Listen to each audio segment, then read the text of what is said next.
Tuhan, kuatkanlah imanku. Bacaan diinspirasi dari Injil Markus bab 3 ayat 22 sampai 30. Pada suatu hari, datanglah ahli-ahli Taurat dari Yerusalem dan berkata tentang Yesus, "Ia kerasukan Beelzebul." Ada juga yang berkata, dengan penghulu setan ia mengusir setan. Maka Yesus memanggil mereka, lalu berkata kepada mereka dalam perumpamaan, "Bagaimana iblis dapat mengusir iblis? Kalau suatu kerajaan terpecah-pecah, kerajaan itu tidak dapat bertahan.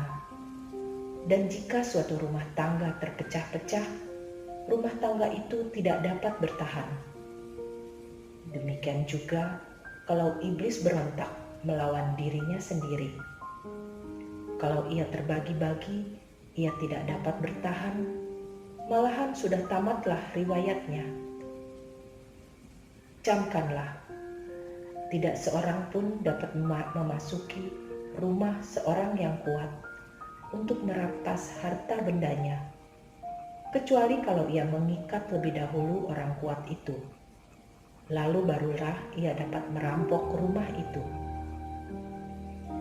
Aku berkata kepadamu, sungguh, semua dosa dan hujat anak-anak manusia akan diampuni. Ya, semua hujat yang mereka ucapkan. Tetapi apabila seorang menghujat Roh Kudus, ia tidak dapat ampun untuk selama-lamanya. Sebab dosa yang dilakukannya adalah dosa kekal. Yesus berkata demikian karena mereka bilang bahwa ia kerasukan roh jahat. Demikianlah sabda Tuhan. Para ahli Taurat menuduh Yesus mengusir setan dengan kuasa Beelzebul. Semua karya Yesus dinilai sebagai manipulasi kekuatan setan. Hal ini nampak seperti yang dilakukan para ahli Taurat yang nekat mencari-cari kesalahan Yesus dengan berbagai cara. Pemimpin agama Yahudi ini berupaya menjerumuskan Yesus sebagai pelanggar hukum. Yesus tidak tinggal diam. Ia menegur dengan keras dan menanggapi tuduhan itu. Padahal Yesus justru mengusir banyak setan dari orang-orang sakit. Mereka gagal melihat perbuatan baik yang dilakukan Yesus, yang tentu saja membuat Yesus sangat menyesal karena mereka bukan menolak Dia, tetapi menolak untuk diselamatkan. Ahli Taurat sampai hati menuduh Yesus menggunakan kuasa Beelzebul. Hal ini karena mereka sangat membenci Yesus. Kebencian membuat manusia gagal melihat dan mengalami kebaikan serta kasih Tuhan.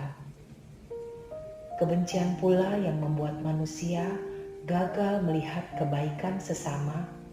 Sebaliknya, kasih memampukan manusia untuk melihat dan mengalami kasih Tuhan.